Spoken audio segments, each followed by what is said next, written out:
My name is John Samuel Fernandez. And I'm Sandra Carmona. Well, we are from an Aztec dance group called Omeyocan, and we're from Oceanside, and our mission is to preserve and present the indigenous culture. We have three primary focuses. One of them is to work with indigenous local groups. Another one is to work within our community, and the third one is kind of like self-growth, so that we use the group as a motivation to improve ourselves.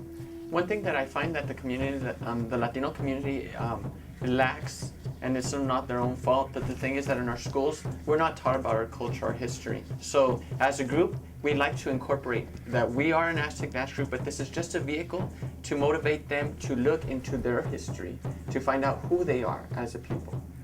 I began by reading.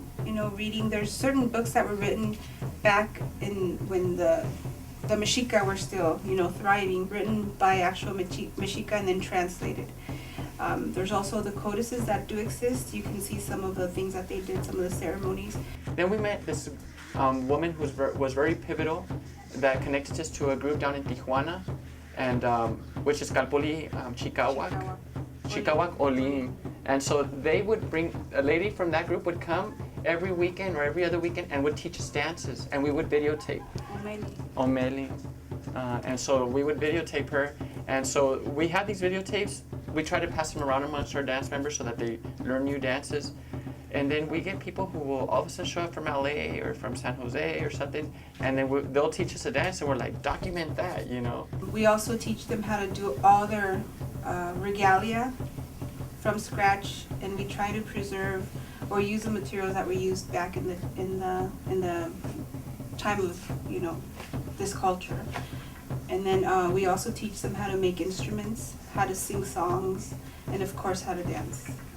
We use natural materials, like gourd rattles, feathers from animals and skins from animals of this continent. Because we believe that, and it's kind of said, genetically, our DNA contains all the history within us, so I think like when you light the smoke, when you hear the drums, it awakens a genetic factor within the individual that connects to something indigenous. We are representing the Aztec culture, but we invite you of all to go investigate your culture, find out who you are.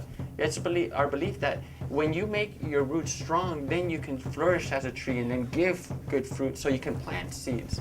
So it all starts with who you are, where your ancestors came from. Our primary focus is to be in the community, allow the community to see us, and then invite them to want to join, or if not, to do something within their neighborhood. What I love is people make the comment, you have a lot of children in your group. That to me is promising. That to me is like, that's why we do it. And then we have an elder in our group who dances. That to me is inspiring. It's like, what we say, la fuerza, the strength is there. And the thing is, it allows the older ones to feel important in their community, because we are the ones listening from them. It makes them feel important. And then the children, they feel important because we without them would be nowhere. They're our future.